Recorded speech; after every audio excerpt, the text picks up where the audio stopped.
Hello. Hello Sanjay, एक 2 हा. मिनिटं बोलायचं होतं. हा बोला ना. काय सुट्टी आहे का कामावर आहे?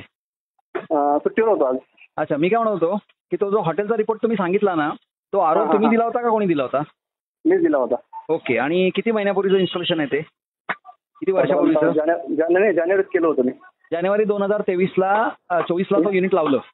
हो. ओके. आणि त्याच्यानंतर मग त्याचा मेम्ब्रेन कधी बदलला होता? फेब्रुवारी मार्चमध्ये. म्हणजे 2च महिने टिकला.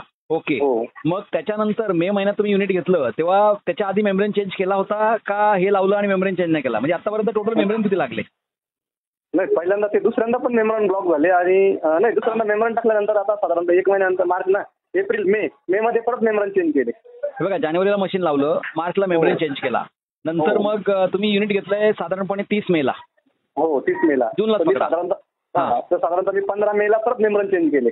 एक पहिला मार्चमध्ये, तो 15 मार्च पकडूया, त्याच्यानंतर एप्रिल मे, 15 मेला मेम्ब्रेन चेंज केला आणि हो. त्याच्यानंतर आपलं युनिट लागलं असेल जूनमध्ये. मग ते जे आहे ते अजून हां.